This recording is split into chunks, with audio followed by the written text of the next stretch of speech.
టాలీవుడ్‌లో ఇప్పుడు హీరోయిన్‌ల కొరత ఎక్కువగానే ఉందని చెప్పాలి.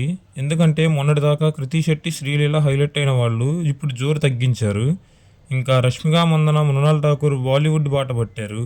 అయితే ఈ ప్లేస్‌ని రీప్లేస్ చేయడానికి మేమున్నాము అంటూ ముందుకు వస్తున్న ముగ్గురు కుర్రభామలు భాగ్యశ్రీ బోర్సే, కావ్య థాపర్, మీనాక్షి చౌదరి. భాగ్యశ్రీ బోర్సే ఫస్ట్ మూవీ అయిన 'మిస్టర్ బచ్చన్' రిలీజ్ కాకముందే బాగా క్రేజ్‌ని సంపాదించుకుంది. అందుకు కారణం ఫస్ట్ మూవీలోనే గ్లామర్ డోస్ పెంచేసిందని చెప్పొచ్చు. ఈ మూవీ రిలీజ్ కాకముందే 2 పాన్ ఇండియా ప్రాజెక్ట్స్‌ని పట్టేసింది. అయితే 'మిస్టర్ బచ్చన్' గనక హిట్ అయితే ఈమె స్టార్ హీరోయిన్ అవ్వడం ఖాయం. అలాగే 'ఏక్మినీ కథ'తో పరిచయమైన కావ్య థాపర్ మనందరికీ తెలిసిందే. ఈమె కూడా వరుస సినిమాలతో ఈ ఇయర్‌ని ఊపేసింది. 'ఊరి పేరు భైరవకోన', 'బిచ్చగాడు 2', 'ఈగలు' వంటి సినిమాలతో మన ముందుకు వచ్చింది. ఇప్పుడు 'డబుల్ ఇస్మార్ట్' అనే రామ్‌తో కలిసి మన ముందుకు రానుంది.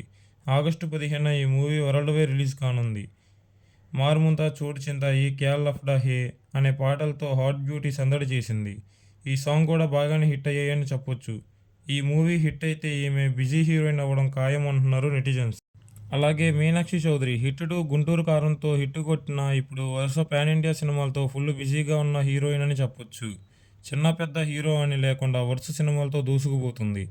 విజయ్ దళపతితో 'గోట్', విశ్వక్ సేన్‌తో 'మెకానిక్ రాకీ', దుల్కర్‌తో 'లక్కీ భాస్కర్', 'విశ్వంబర', అనిల్ వెంకీ కాంబోలో ఒక పెద్ద మూవీని కూడా సైన్ చేసింది. ఇలా చేతినిండా సినిమాలతో ఫుల్ బిజీయెస్ట్ హీరోయిన్‌గా కొనసాగుతుంది. వీటిలో ఏ 2 సినిమాలు హిట్ అయినా అమ్మడు దశ మారుతుందని చెప్పొచ్చు. వీళ్ళలో ఎవరు మీకు బాగా ఇష్టమో కామెంట్లో చెప్పండి. అలాగే వీడియో నచ్చితే లైక్ చేసి ఛానల్‌ని సబ్స్క్రైబ్ చేయండి.